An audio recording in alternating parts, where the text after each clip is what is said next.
In the middle of the 1980s, Nintendo was on top of the world. After releasing their popular Famicom console in their native Japan, they released it in America as the Nintendo Entertainment System, the console that single-handedly reversed the video game crash of 1983. And then one of their designers, Shigeru Miyamoto, turned into a rock star by developing smash hits like Super Mario and The Legend of Zelda. In many ways, Miyamoto stole the thunder from Nintendo's former Golden Boys, the guys of their first research and development division, cleverly named R&D1. So as the corporate executives tasked Miyamoto with continuing his Italian plumbing job, it became R&D1's duty to create new franchises. Division leader Gunpei Yokoi, who had been Miyamoto's producer, wanted to prove R&D1's worth again. He set out to make a game that would take a number of cues from his protege's games, but at the same time would strike out into bold new territory where the plumber dared not tread. The result was the start of one of the most famously cursed franchises in gaming history, a series that routinely produced some of the most beloved games of all time and yet never saw commercial success. But backtracking through 25 years of Metroid maps reveals a wealth of daring innovation, one of the greatest comebacks in the industry's history, and some of the greatest 2D and 3D experiences ever played.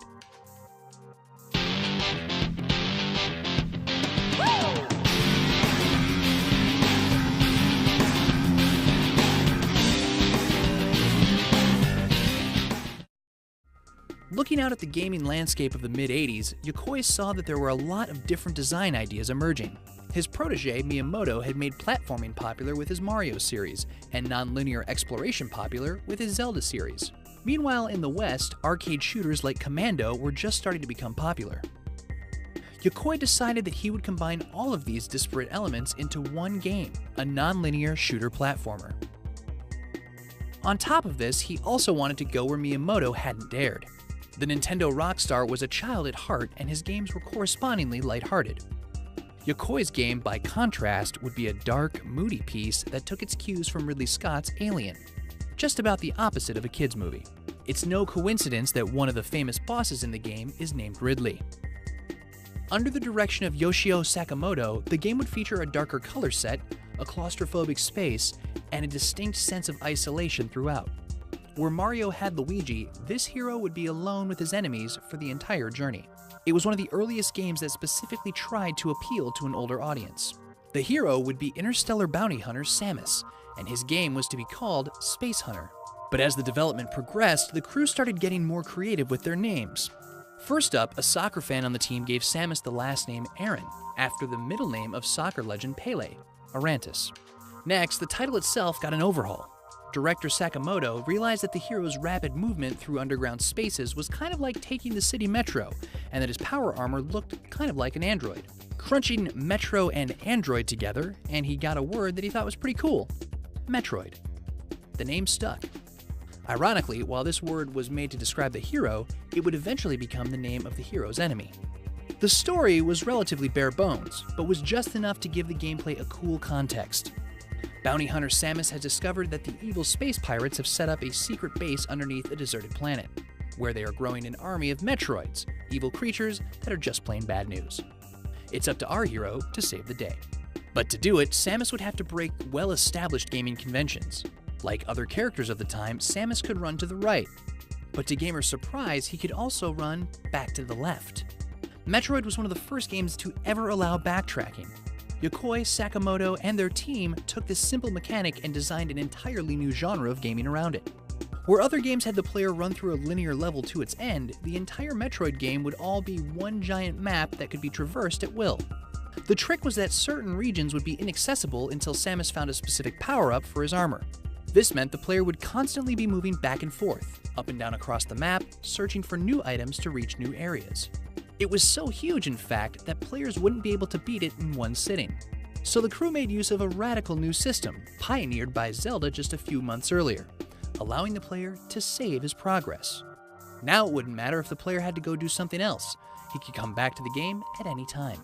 It took the non-linear design that Zelda had just invented and evolved it one better. While traversing through the levels and blasting away enemies with ever better weapons, gamers also had to contend with the bizarre non-melodies of the legendary composer Hip Tanaka. To reflect Metroid's more adult nature, Tanaka chose not to write simple, catchy tunes like in Nintendo's other games. Rather, he made the music sound like an alien creature itself, almost more like one giant sound effect than actual music.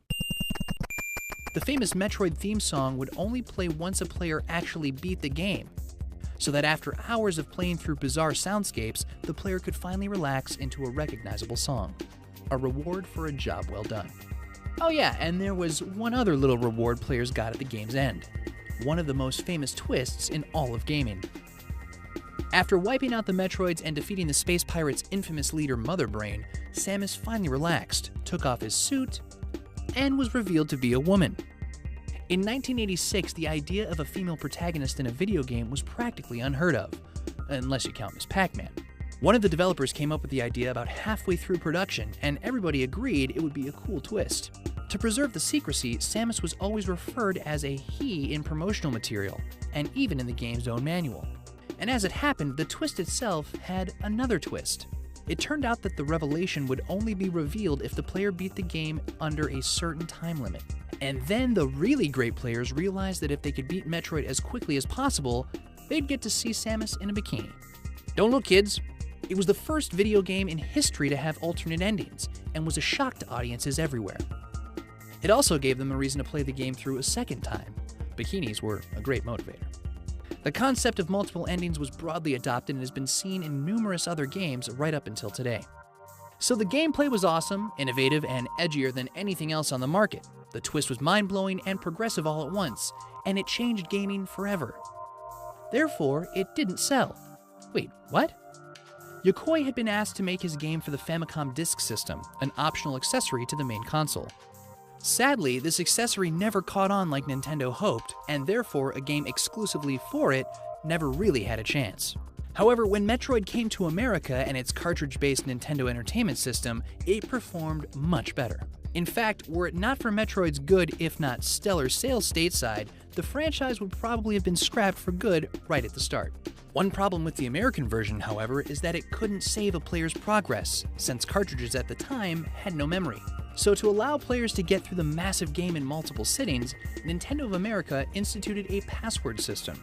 Once a player passed a certain point, he would get a password that he could type in later to return to that part of the game, as opposed to starting over from the beginning. Pretty nifty, right? The trick was that gamers started messing around with different words, trying out combos that the game had never given them. And whether as a brilliant bonus feature or random glitch, or the gift of a rogue programmer, some of these wild combinations worked. Most famously, typing in Justin Bailey not only started the player with nearly every power-up, but let gamers play as Samus in a bathing suit and green hair. Who or what Justin Bailey refers to remains a mystery, if it refers to anything at all. Other passwords unlocked similar features, but for whatever reason, it is Justin Bailey that has become a cult icon all its own. After that, Metroid went silent for a while. Despite gaining a fan base, especially in the West, its relatively low sales meant it wasn't a priority franchise for Nintendo. In the meantime, R&D1 began work on a brand new project, a dedicated handheld gaming system that they called the Game Boy. This Game Boy project took a few years, but when it finally released, it was a smash hit beyond their wildest dreams. So it was no surprise that when Yokoi and his team decided to return to Metroid, they would do it on the platform they'd just created. Tune in next time to see Metroid access whole new systems.